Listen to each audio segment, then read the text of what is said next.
the Iranians and Russians have their own game going on as well, which is, okay, we need each other, but we're also suspicious of each other.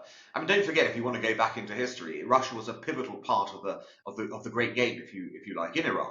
And so there are memories in Iran of Russian intervention and Russian influence, and the Iranians are skeptical of how much they want to get into bed with the Russians on a global level. And equally, the other side, the Russians are perfectly aware that the Iranians are seasoned troublemakers, and if you are too much into the Iranian sort of side of things, you end up being caught up in things that you might not want to be caught up in. And so, as a result, you see that there are obviously tactical advantages for the two sides to work together. You can see the flow of drones, if you like, from Iran to Russia is very significant, and Russia providing some cover for Iranian positions internationally. But there are also limitations in that relationship, historical and current ones.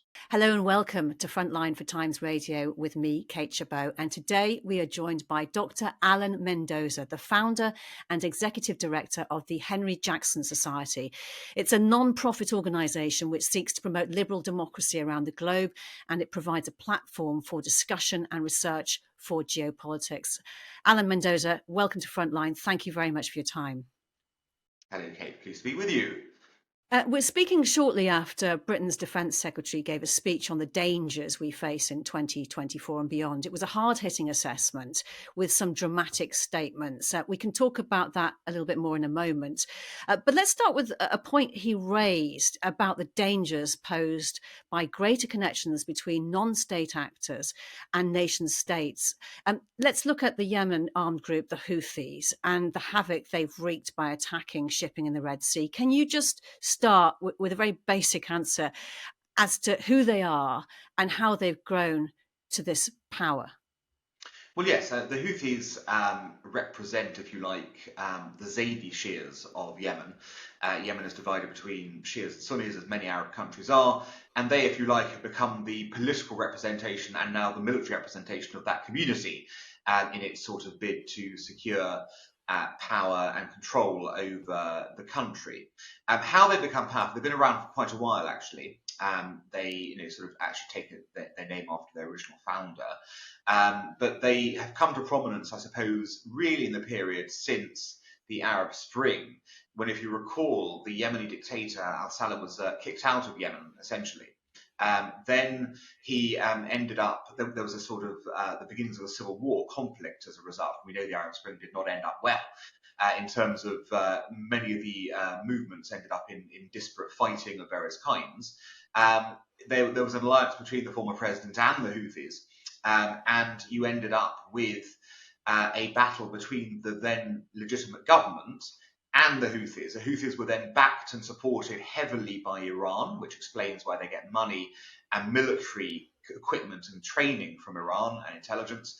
And the government side was supported by most of the international community, but particularly locally by Saudi Arabia and the UAE. And they fought a bitter war that ended in a truce. It hasn't ended technically, but it's in a truce in 2022, with the Houthis in control of much of the population of Yemen, if not the territory. So they control the capital, for example, and areas like that. And they've repeatedly stated that their attacks on shipping since mid-November are in support of Hamas and that they're targeting the allies of Israel. But they've been attacking Israel well before the Hamas terror attacks on October the 7th. So what do they stand for exactly? And what is their ambition in Yemen and in the region? Well, as with all these groups, there's a religious tinge to what they're doing. They want to establish, I suppose, the kind of Shia state that you've seen in Iran. As a result, a theocratic state that is, kind of under religious control, and from which they, would like to be part, if you like, of the broader Iranian influenced countries in the region. So, if you think of the Middle East currently, it's difficult sometimes to think about this since we get focused, on the Israel question. Just take Israel out of it for a second. You have a split in that world between the Sunni and Shia forms of Islam, the variants of Islam there. Iran is the big backer and supporter of Shia Islam, although there are big divides theologically between, say, Iranian Shiaism and Iraqi Shiaism. But the Iranians are the military power in that side of the debate, and the Saudis are the big power on the Sunni side, and you end up with the Middle East sliced up in spheres of influence, basically, between the two. And backed and equipped by Iran, the Houthis, they are allies. What is Iran's strategic ambition then, and how do the Houthis fit into it? Is it the Shia ambition? Yes, I mean, the Iranian ambition is to be the dominant force in the Middle East, basically. To be the dominant force in the Middle East, Iran has to take on Saudi Arabia and it has to take on Israel. Again, the Israelis are slightly apart from this because the Israelis do not aspire to be the dominant force in the Middle East. They just aspire to get on with their lives and do that. But the reality is that the Iranians know that part of their goal of becoming the dominant force has to be to take on Israel. And as a result, they sponsor or support either terrorist movements or breakaway factions or alternative governments in a number of different countries. And in just 1 week, Iran has launched missile attacks on targets in Iraq, Syria, and now Pakistan. Why is it starting to flex its muscles now and in so many different countries? Well, I think you've got a number of things going on. The first is obviously the October the 7th attacks, which have really ignited the Middle East. Hamas's atrocities in Israel. We don't obviously know the degree of complicity with Iran on those attacks just yet. We do know that there have been obviously significant support going from Iran to Hamas over the years. We know that the Iranians have supplied training, again, intelligence and weapons and money to Hamas. And that conflict has opened up, if you like, the possibility for instability in the region. Once you have instability, then it is, if you like, you throw all the pieces up in the air, and it's a question of how do they land and what do you do in between the slow motion process of them being thrown up and then coming to land again. What Iran is trying to do is to take advantage of the chaos, which it in part has seeded, in order to boost its own position. And that explains why it is moving on many different fronts to try and take advantage of this. And as you talk about this sort of instability in the region, and Iran taking advantage of that, does that have anything to do with what has been happening between Iran and Pakistan? Well, to an extent it has and to an extent it doesn't. So the Iran-Pakistan issue is a long-standing one. Although we've not seen this kind of exchange before, there have been lots of tensions on that border.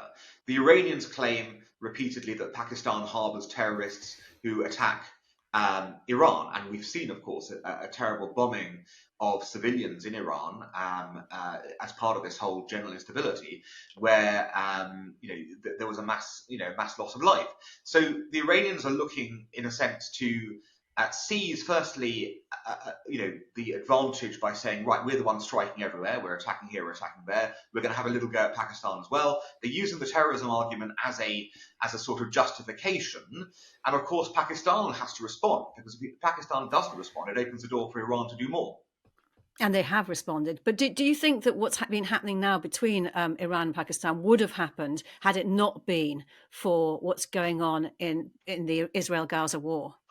Well, that of course is very difficult to say, because I think what has led this to happen is that whole bombing incident. Whether that would have happened separately, I don't know. What we can certainly say is that because there's general instability and there's been a general, if you like, sort of nervousness in the region, everything gets magnified. And when you've got instability, it breeds further instability. So yes, I certainly think we can say that because of Hamas's actions on October the 7th, there has been, if you like, a ripple effect that has spread all the way through now to the eastern part of the Middle East, heading into, sort of Asia itself.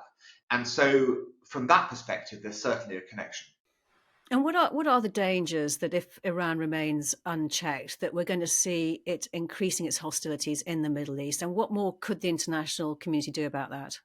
Well, I think it's a given. I think the reality is that Iran has been, for many years now, the source of instability in the Middle East. If you look at where Iran controls, it's got Hezbollah in Lebanon and has been utilising its force there. It was a major player in the Syrian civil war and retains its influence in Syria as a result. Iraq continues to be a messy scenario because of Iranian-influenced Iraqi militias causing problems for the legitimate government of the day there. And of course, there are political forces as well. You've got the Yemen situation, and now you've got the Pakistan situation as well. And we're not even spoken about the multiple sort of terrorist activities and assassination attempts Iran has carried out around the world against various forces, including, of course, in the UK. So in a sense, all these things have been going on even before October the 7th. What this has now done is supercharge what Iran is trying to do. They see a real opportunity to test the West and to see how far we are willing to preserve order and preserve defense. And I do think Iran can be contained, but the only language the Iranians ever respond to is the one of force and the one of you will be destroyed if you do this, which is why, of course, the Americans have been issuing so many warnings behind the scenes to Iran to say, if you keep on down this path, you press further, we will act against you and it will end up in this result. But again, the Iranians have to believe it. They have to believe it for this to be real. And I'm not sure they necessarily at the moment believe the Biden administration in the way that they believe the Trump administration, interestingly, over the killing of Qasem Soleimani. That mention that you made of the Iranians only understanding force and the willingness to use it. Again, I've heard that so many times also about Vladimir Putin, the same kind of thing being said. In terms of their relationship between the two countries, in the Red Sea, the actions of the Houthis, Iran's not controlling them, although it is supporting them, as I understand it. Given the fact that Houthis have even targeted a Russian ship, does that prove that there are limitations in the alliance between Iran and Russia? Oh, yes, certainly. I mean, the Iranians and Russians have their own game going on as well, which is, okay, we need each other, but we're also suspicious of each other. I mean, don't forget, if you want to go back into history, Russia was a pivotal part of the great game, if you like, in Iran. And so there are memories in Iran of Russian intervention and Russian influence, and the Iranians are skeptical of how much they want to get into bed with the Russians on a global level. And equally, the other side, the Russians are perfectly aware that the Iranians are seasoned troublemakers, and if you are too much into the Iranian sort of side of things, you end up being caught up in things that you might not want to be caught up in. And so, as a result, you see that there are obviously tactical advantages for the two sides to work together. And you can see the flow of drones, if you like, from Iran to Russia is very significant, and Russia providing some cover for Iranian positions internationally. But there are also limitations in that relationship, historical and current ones. And just to return to that speech by the British Defence Secretary, he declares that the peace dividend is over and that we're now moving from a post-war to a pre-war world era. What do you think he means by that, and do you agree? Well, I think, Grant Shapps was right about saying the peace dividend is over. This was a term from the 1990s when we thought that it was the end of history, the end of ideology. Liberal democracy would win out and we didn't need defence anymore, if you like. It was a great time after the Cold War. We scythed our defence budgets, cut back our capabilities, thinking nothing more would emerge. And of course, the world had other ideas. So the reality is, yes, if you look at the world today in 2024 and you compare it to the world in 1994 or 2004 even, it's in a very different place. Even in 2004 with the Iraq War, you were still not in this sort of sense that there is a global change happening. Right now, it's quite clear that the unfree world is mobilizing. Not necessarily always in unison with each other, but clearly it has a goal of overturning that whole vision of the global order that's been in existence since 1945. The only way you can resolve that is by standing up to it, because we have learned through history that if you don't stand up to it, then it inevitably gets lost. He cites North Korea, Iran, Russia, China as threats to the world order, and that there is no such thing as an isolated conflict. Do you think the prospect of World War III, which people are beginning to raise, is melodramatic, cartoonish, or is it a real consideration? I don't think we're going to see, if people talk of World War III, I don't think we're going to see a World War II or World War I style conflict in that way. I mean, warfare has changed in that approach, even notwithstanding what's happened between Russia and Ukraine. What you certainly can see is that we are entering, at the very least, a new Cold War. That's quite clear. A Cold War that isn't necessarily an ideological one, just flat out one country, because those countries all have different ideologies. But it's a kind of Cold War, unfree world versus free world approach. That much is evident. And people forget, people think the Cold War was not a hot conflict, but there were many examples of proxy wars being fought during the Cold War. And I think we are going to see much more activity of that nature and of conflicts in various different zones without it spiraling into a global World War III scenario, which still seems to be some way off, I think, from being likely. And the thing that the countries that I mentioned earlier that they have in common is that they're not democracies. They have leaders in power for many years who can build their legacies with long-term strategic thinking. Does this put the West at a strategic disadvantage? Well, it doesn't, because it has always been the case. We've always faced totalitarian foes, if you like, in the last X years, who have the advantage of being dictatorships and can make planning in that way. What, of course, they don't have, which we do, is the creativity and vigour of free societies. And long term, historically, long term, that always wins out, or has always won out. It requires the force to stand up to it. You can't just go, oh, inevitably we'll win, so let's just sit back.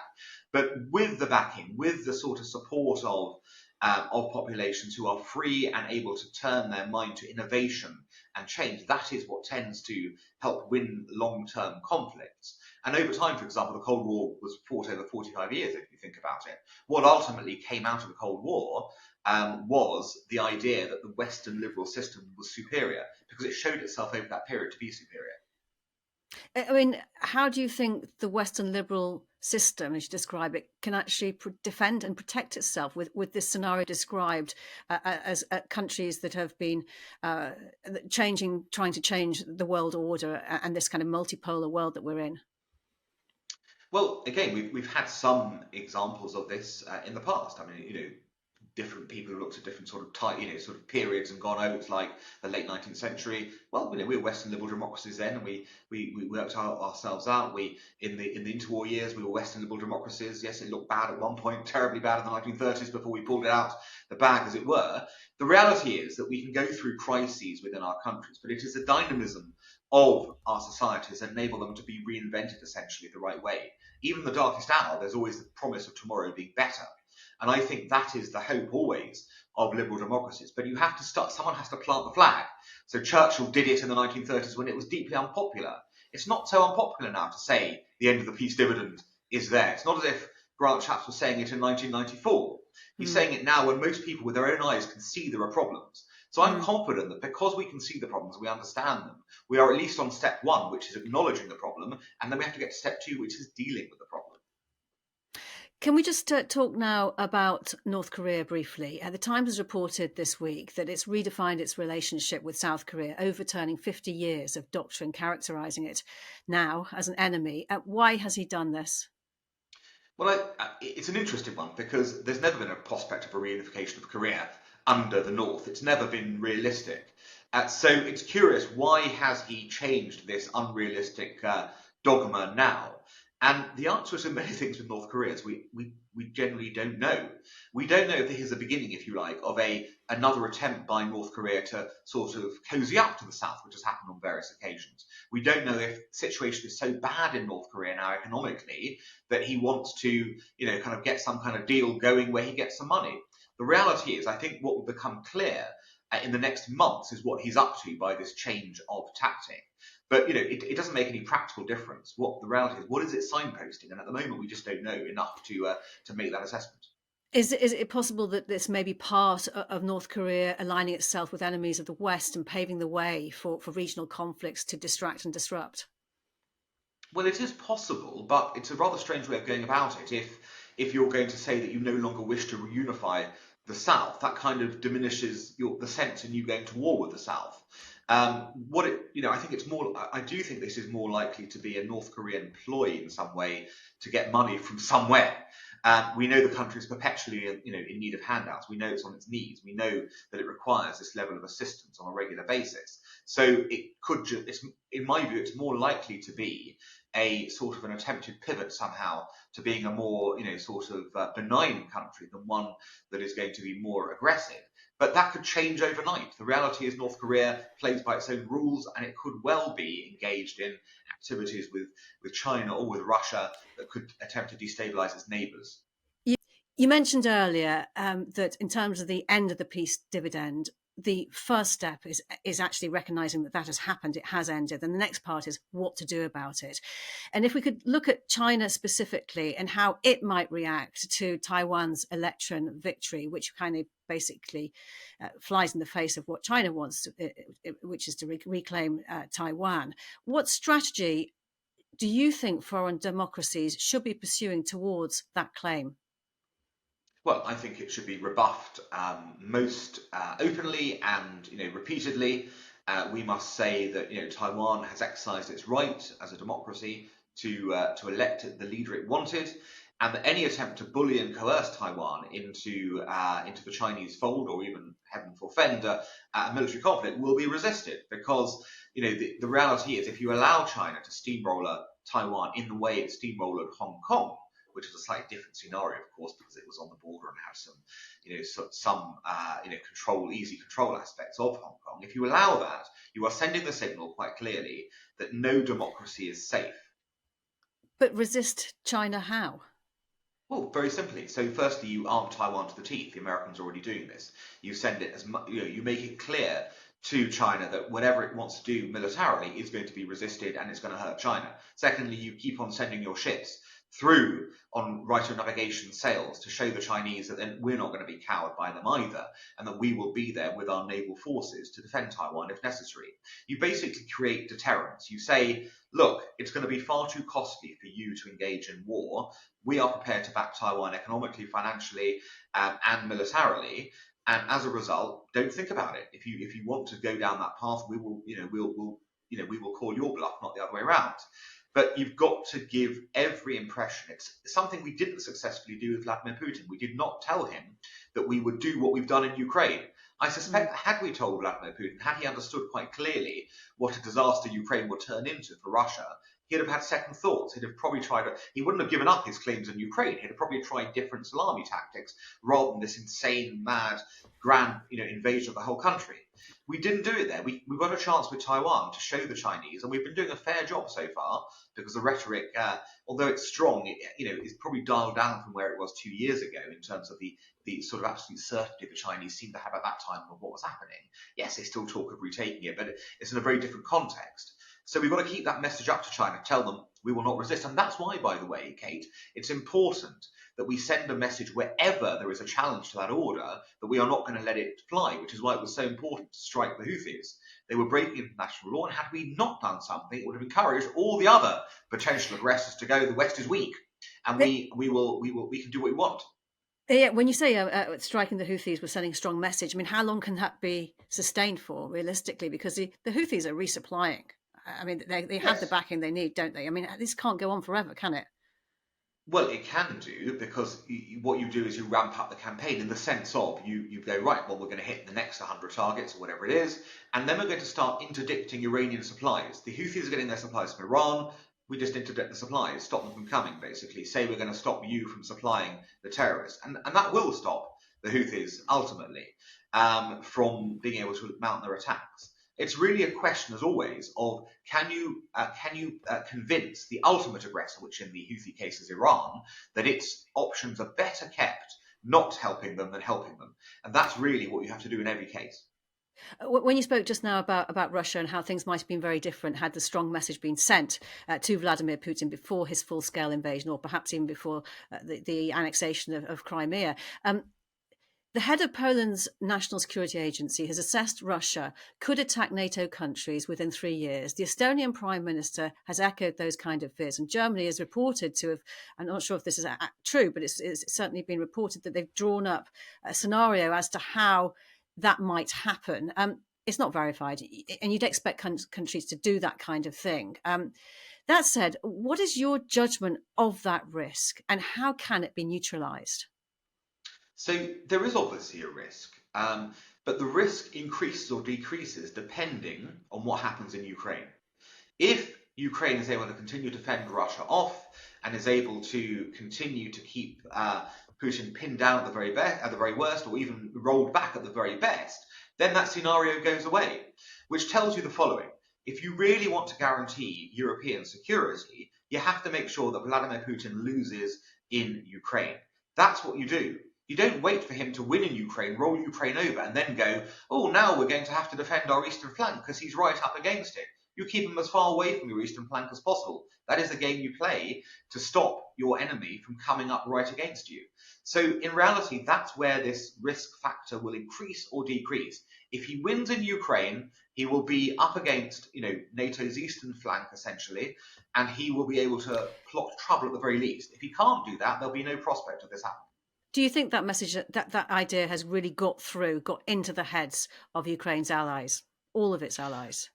I don't think so, because if it had, we'd be supplying Ukraine with absolutely everything it needed right now to deal the killer blow come spring to Putin's ambitions. The longer we allow this to drag on, the more difficult it is for Ukraine, given its manpower issues and its own sort of fighting a war for many years issues, to keep going in this regard. The quicker we supply Ukraine with the very top weaponry we can do and give it the money it needs is the best option we have for moving this forwards. As always, if you want to fight a war, it's always better to fight it 1,000 miles away from you than 1 mile away from you on your doorstep.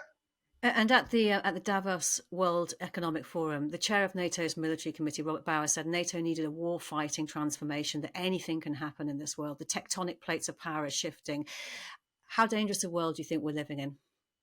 Well, that totally reflects, again, what the Defence Secretary was saying at the end of the peace dividend. It's the same thing, basically. It means we are now in a nasty, brutish world once again, where aggressors are going to try their luck in a way they didn't do so for many years. And we absolutely must be equipped to deal with that. As always in conflict, or before conflict, prevention deterrence is better than winning a war, basically. You don't want to fight a war. And the best way to prevent and deter conflict is to make sure that your armed forces are the best in the world and that everyone knows you are willing to use them in defense of your values and freedoms and your security and your territory against anyone who wishes to come up against it. If you do that, then you have a chance of getting a grip on this dangerous world. If you allow aggressors, though, to think they can win and get away with it, you are encouraging and enhancing that prospect of a dangerous world. 2024 is going to be a really big year, and also many elections which are going to determine the future of the geopolitical situation. How are you at the Henry Jackson Society going to try and further your aims and what you stand for in this coming year? Well, I think, as always, it's going to be about looking at the short-term issues, but also the slightly longer-term trends that reflect behind what's going on. The role of think tanks like ours is not simply to come up with rapid reaction, if you like. It's about thinking about longer-term ideas. How do we strengthen, for example, the idea of the free world? How do we collectivize our security? How do we work better together rather than apart on this sort of process? To me, this is very much now about this fault line in the world based on the idea of freedom. In one sense, it's always been like that, but it's very, very clear that we have that big divide. And, democracies and free societies are slightly in retreat at the moment, which is not what you'd have expected post-Cold War. We have to turn that tide, and it's the job of organisations like ours to help provide, if you like, the intellectual firepower to show the ways that this can be done. And that is very much what we'll be focusing on in 2024. You've got a lot to do, haven't you? Sadly, I was hoping for a quiet life, but the world has other ideas. Dr. Alan Mendoza, great to speak to you. Thank you very much for your time. Thank you, Kate. You've been watching Frontline for Times Radio with me, Kate Chabot. My thanks to our producers today, Louis Sykes and Morgan Burdick, and for you for watching. If you'd like to support us, you can subscribe now, or you can listen to Times Radio for the latest news and in-depth analysis, or go to thetimes.co.uk. For now, though, thanks for watching. Bye-bye.